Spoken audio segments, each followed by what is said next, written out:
Hello, and welcome back to the Ship of Theseus and a Crusader Kings 3 tutorial series. So, after the last few videos where we discussed succession, I thought a good continuation for the series would be to discuss education and eugenics around your dynasty. So we're going to focus on the former in this video. We're going to talk around education. So we're going to have a look at our children, of which you can see we still have all of our console command generated kids here, along with the one that the game spawned for us. So if we just dive right into the content of the video and start talking about Prince Brian here, you can see that he has a number of personality traits on the left, and he also has this education trait here. Now, we've talked about personality traits in the past. The context for this video is purely that once you already possess personality traits, you're grown up, you're over 16 years of age, and at this point, your education will have been completed. And an education trait is assigned to you upon the completion of that education. So if ever you see a trait like this, or one that says education trait, it means that education has been completed. Why are education traits important? Well, firstly, as you can see from the tooltip here, it gives him a stat boost. He immediately is getting +4 martial just for having this tough soldier education trait. In addition, he's getting a +20% to his martial lifestyle experience every month, which means that it's going to really accelerate this character's ability to move through the martial lifestyle system. And as you may have seen in some of the previous videos, and as you will definitely see in some future videos, the lifestyle perks are very, very powerful. So this is a very good way to gear your characters around particular styles of play. In this particular example, our son here, Prince Brian, has only got a level 2 education. The education traits are graded between 1 and 4, so 2 is not the worst, but certainly not the best. And there are ways that we can influence what level of education our children are likely to get. Like I said, this guy's an adult, his education has been completed, so I'm afraid for Prince Brian, it's all over. We're going to have to implement him in some other ways. But for our other children down here, like Princess Fine, there's lots of ways that we can influence them into growing up into being the child that we need them to be. So, let's have a look at how we do that.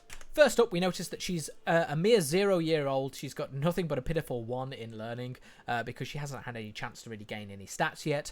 And that means that we don't really know anything about her. We do have this education focus button right to the left of her, which is where you actually define the education for your child. Now, you don't actually want to pick this immediately, although you can. Like, there's no real need to not. But picking this immediately doesn't necessarily give you what you want. What do I mean by that? Well, clicking on it has shown us the options that we can select.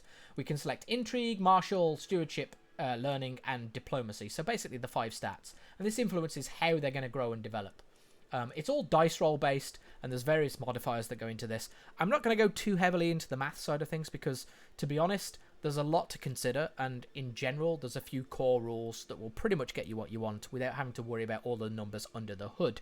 But in effect, as it says at the bottom of the tooltip here, you can change the education focus freely until age of 6, at which point it will get locked in and start to take effect. Now, in actual fact, what we're going to do is we're going to quickly run the game clock until she reaches 3 years old, because once our daughter reaches 3 years old, she's going to be assigned her childhood trait, and that is going to have an impact on which one we select. Right now, if I select all of these, you can see they all just tell us that we're going to get a +1 in a particular stat, and it's going to be the focus that we have our education in. But I'm going to fast forward the game, and you're going to see that that is going to change. So you can see we fast forwarded the game, and we've already gained a few different stats. So she's gained some random points. She's got diplomacy, she's got martial, she's got stewardship, and she's got some learning. We're going to unpause the game now, and as it ticks over to September, I'm expecting to see a childhood trait appear in her list, and there it is. So we can now see that she is charming. Ah, isn't that nice? So basically, charming is going to give her +1 to her diplomacy and +1 to her intrigue. However, it's going to do something even more than that. If we now click into the education focus, you can see that it's already got intrigue highlighted here, and it says the study of secrecy, shadows, and careful planning. Charming children often do well with an intrigue education. And if we look at her portrait here, we can see 2 green arrows pointing out here and 1 red arrow pointing this way. And that is because the charming trait gives a bonus to both diplomacy and intrigue styles, but it gives a malice towards stewardship. So, in effect, the first thing that you need to learn as part of any of this is that you really want to be selecting the education focus that is going to match your child's childhood trait. Now, as far as I am aware, there is absolutely no way to influence the childhood trait. There is absolutely no way to influence the childhood trait that your child gains. So that's just going to be potluck. But once they do, you do have a choice between 2 different traits. You can pick some of the others, but just bear in mind that you're going to get a perk for selecting this, you're going to get a malice for selecting this, and these, you get neither a boon nor a malice. So, you know, your mileage may vary, but I would generally suggest that you always, always, always pick the focus that is going to give you the bonus. Why does this matter? Well, basically, the game relies on dice rolls. As it says down here, once they reach the age 6, then their education focus is going to become locked in. Once their education focus becomes locked in, they are going to start to accrue points in whichever education you selected for them. So, in effect, if we choose intrigue, then our child is going to have a dice roll that is going to happen every year that's going to give them a chance to get some points towards getting a decent education inside of intrigue. Just to give you an idea, if we were to select intrigue and she was to succeed for 5 years, then she would end up with 10 points, which would currently give her a level 2 education. If she was to succeed for 8 years, then she would be getting a level 4 education. And generally what we're wanting to do is we're wanting to make sure that she gets a level 4 education. So the first thing that you've learned out of that, without worrying about any of the point system, because it really doesn't matter, it's all under the hood, is that you want to select the education focus that matches your child, because it makes it much more likely, I believe 60% is the baseline stat, for them to get a success roll. There are, however, other modifiers that we can apply to try and make sure that she gets the education score that we want, and that's what we're going to talk about next. So next we're going to right click on our daughter here, and we're going to select Educate Child, and you can see that's going to bring up the Send Proposal option, and by default it's going to assume that we want to educate her ourselves because we're her liege and her father, but we could click on this little button here to change the character, and we could pick whoever we want within the realm to educate her. Now, basically, I'm going to give you a really quick rundown version of what you actually want to use as a character to educate your child. Fundamentally, it goes in the following order. Anyone who has an intellectual trait, like this guy down here, or this girl down here, the intelligent trait in this particular instance, they take preference over anything else you could possibly assign to educating your child. She would be far better than pretty much anyone else in our entire kingdom. They would have to have godly stats to even begin to compete with her. The only person that would be better than her would be a genius. So intelligence is level 2, basically, in the intelligence trait. Genius is level 3. And quick is level 1. So you can actually find characters for this by just pressing the C key, and you can see here I've already done a search for quick and genius. If I remove quick, we're likely to get results. You're just unlikely to find somebody who's a genius and quick or intelligent at the same time. And this is how you find them, and you can tell just by looking at this, it's quite easy to see which trait is the better of the traits. So I'm just going to add intelligent as well. You can see they have a different number of candles, just to let you know which is better. And you can see genius is just amazing all round because it gives you +5 in every single stat, let alone +30 to your lifestyle experience. But in terms of this video, genius, intelligent and quick are both extremely useful when it comes to being a guardian for a child. It is a massive, massive stat boost. If we mentioned earlier that she gets, you know, an average of 60% chance of success of learning something towards her intrigue focus that she's taken here.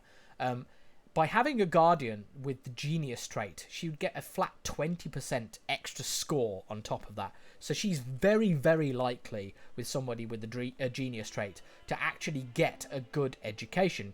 It's slightly less likely, I believe it drops down to 10 for intelligent and then maybe 5 for quick, although I don't know the numbers off the top of my head. There's a really good guy on Reddit called Adhesive Duck who you should look up, who did a whole bunch of maths if you're particularly interested. But the general rule of thumb is get the smartest person you can possibly find into your court to educate your child.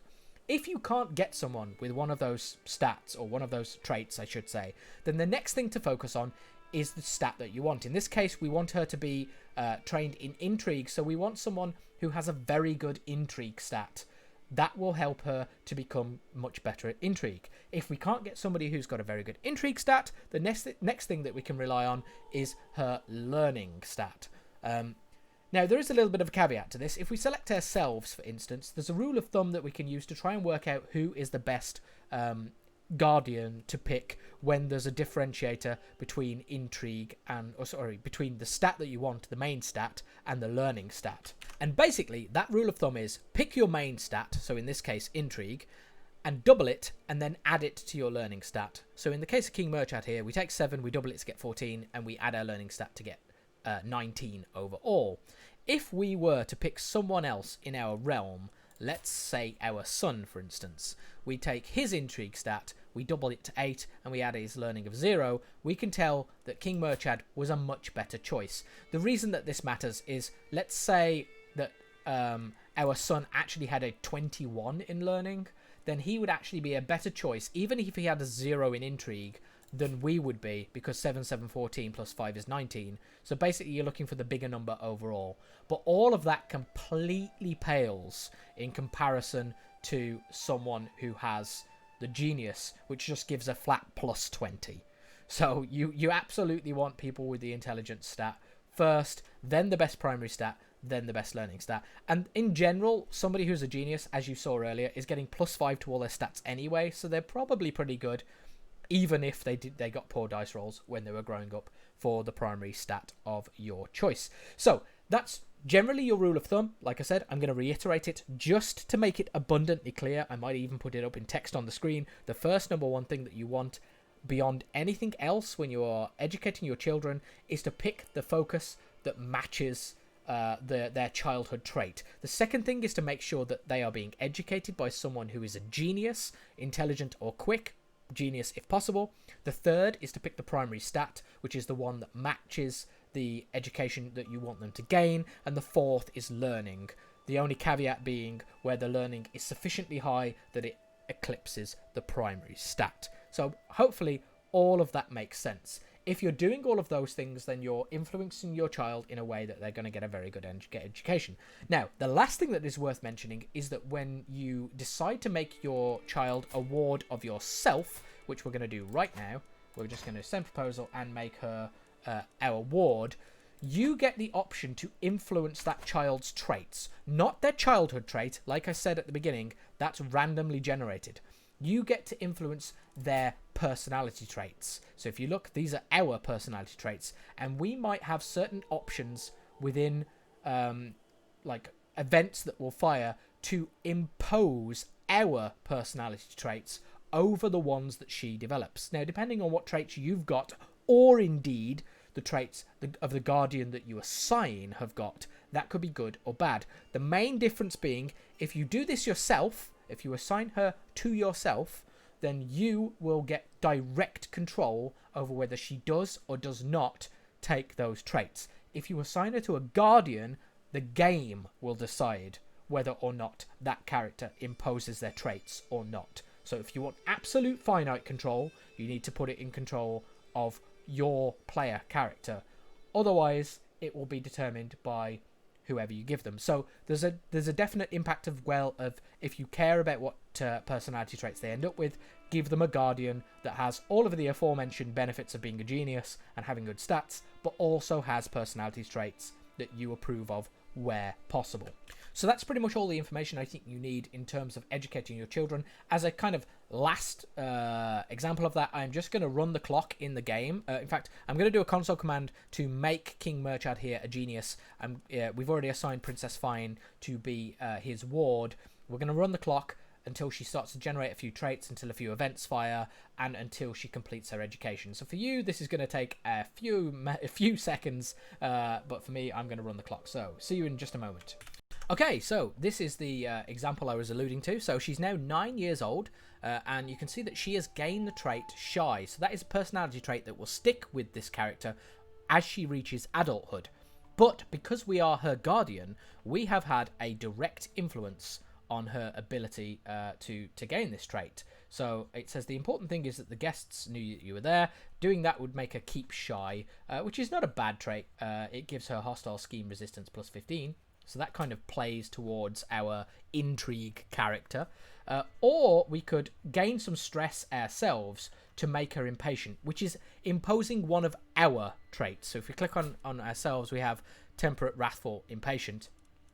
We could tell her to focus on the food, which will make her gluttonous, which isn't particularly helpful. Or we can make her impatient, which, whilst it doesn't give her a direct boost to intrigue, it does give hostile scheme power plus 15, which is kind of good if we want to make her a spy master down the road.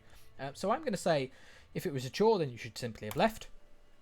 And the game will continue. Now, I'm just going to very briefly pause and segue into our other children here, who were the same age, but we didn't give education foci to.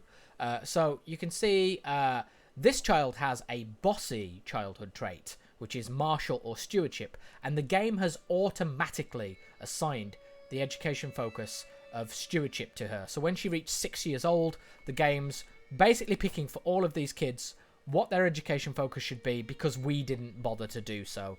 So that just lets you know that if you do forget to set this while they're children, it will pick one of, but not necessarily the one that you want, of the childhood traits that maps to an education focus. Hopefully that makes sense. We're just going to pause again so that we can run the clock and get our daughter Fine here to the end of her education. She's currently only picked up 2 pips of intrigue, so let's see how well she actually ends up in the end. So we already had another event file where we picked the option for her to gain shy rather than impatient again. Now this time she's actually gained another personality trait, and it's basically, he's shocked that he caught her. She confessed that she thought she could get away with it, but knows it was wrong. Now, she can gain the trait honest. Now, we want her to be really good at intrigue. That would be terrible. She'd get -4. So we're going to actually pick this one here. No, one has to cover up the wrongdoing. That will make her gain deceitful, which is going to give her +4. So that's great for us. It looks like bad things are happening to me. So hopefully we don't die before we actually get our character up to 16 years of age. But I guess we'll see. Now, we did actually manage to die before she came of age, but it turns out it didn't matter. She came out as a level 4 elusive shadow, so she got the maximum education trait, and she came out with 10 intrigue, which is not great, to be honest, but it's certainly not the worst. Now, I've just let the game run slightly, just so it will refresh at the end of the month, and you can see she came out with 16, which is good. She could have ended up better. Now, she lost out in about a year's worth of education because her guardian, who was a genius, died. And that is an important point for me to mention as well.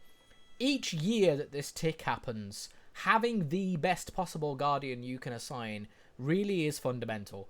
If the guardian dies, hurry up and replace them with somebody equally good, because you really do lose time. There's a cost opportunity here. Each year that goes by where you have a poor liege in charge, a poor guardian in charge, is more opportunity for them to not get a good education. In this case, she spent the vast majority of her guardianship underneath a genius, and therefore she managed to get elusive shadow. So that should be everything you guys need to know. As you can see, because we were able to pick her personality traits, we were able to gear her towards ending up with a decent intrigue score, and because we had a genius, that also helped. In the next video, we're going to come back and talk about congenital traits, so we're going to make sure you know how to get that genius trait into your bloodline, so you don't need to go and find people elsewhere for it.